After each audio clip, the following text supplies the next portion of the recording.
Vamos falar sobre Israel e a Igreja do Senhor. Teria Deus um plano para Israel e outro para a Igreja? Será que é isso mesmo?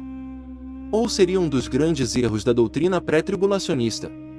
Vamos olhar à luz das Escrituras.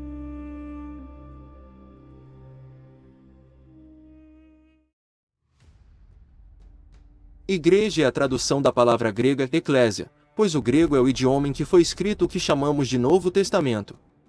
É dito que eclésia seria a soma das palavras chamar e fora. Daí a ideia de a igreja ser tirada para fora. Apesar de ser uma verdade o termo em si, significa somente reunião pública e congregação, a definição fora é porque ocorria em praças.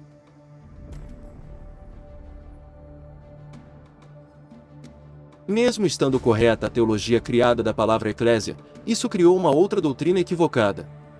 É certo que o Novo Testamento manteve o conceito de eclésia como congregação, reunião ou até assembleia. Este conceito natural sempre existiu no Antigo Testamento, de modo que se fosse traduzido para o grego, a palavra seria eclésia, igreja.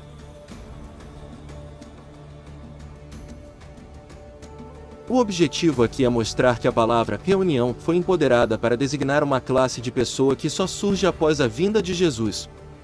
Assim, colocaram servos fiéis a Deus como Abraão, Daniel, Moisés e outros, numa outra classe, que não seria igreja, pois Deus teria outros planos com Israel. Criou-se a teologia da substituição. Os gentios da fé substituem os das promessas feitas aos hebreus, de modo que só no final dos tempos, Deus se voltará para Israel. Sendo um equívoco essa ideia, a noiva de Cristo é toda a descendência fiel ao Deus de Abraão, avançando tempos e eras e abraçando os gentios.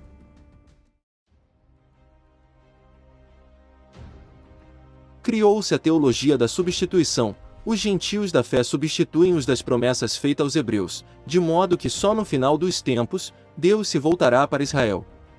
Sendo um equívoco essa ideia, a noiva de Cristo é toda a descendência fiel ao Deus de Abraão, avançando tempos e eras e abraçando os gentios.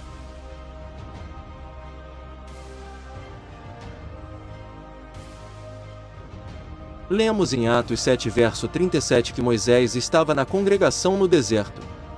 Ali, apesar da palavra grega ser eclésia, não se traduziu por igreja do deserto por causa do sistema teológico e pelo texto estar em hebraico, a língua do antigo pacto.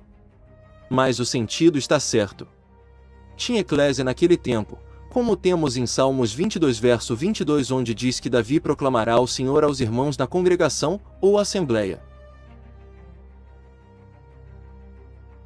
Na primeira carta aos Coríntios 10 diz que os antepassados de Israel, em Moisés, estiveram debaixo da nuvem e foram batizados no mar, pois se alimentaram de um mesmo alimento espiritual que é Cristo. Deus não se agradou da maioria, e por isso seus corpos caíram no deserto. Contudo, houve uma minoria fiel a Deus que se alimentou de Cristo. Na primeira epístola de Pedro capítulo 1 verso 10 e 11, diz que o Espírito estava nos profetas quando predisseram os sofrimentos de Cristo e as glórias que viriam.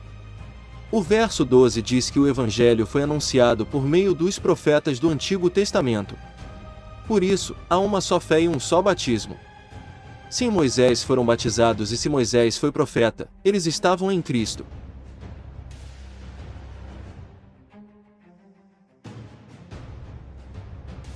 O que ocorreu foi a vinda de uma nova dispensação. Jeremias 31 verso 31 diz: Eis que dias vêm, diz o Senhor, em que farei uma aliança nova com Israel. Veja que a aliança é nova, mas o povo continua o mesmo.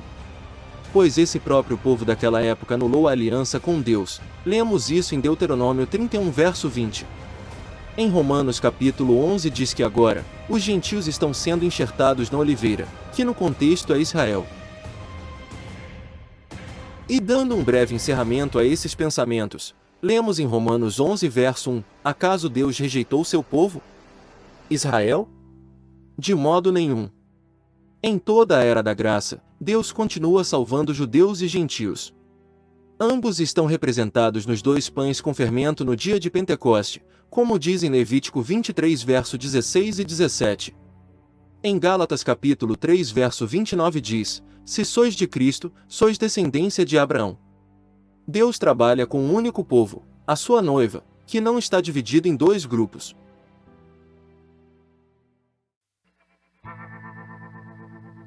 Compartilhe com mais pessoas essas verdades. Se inscreva em nosso canal e deixe o like. Nos encontramos em um próximo vídeo. Até lá!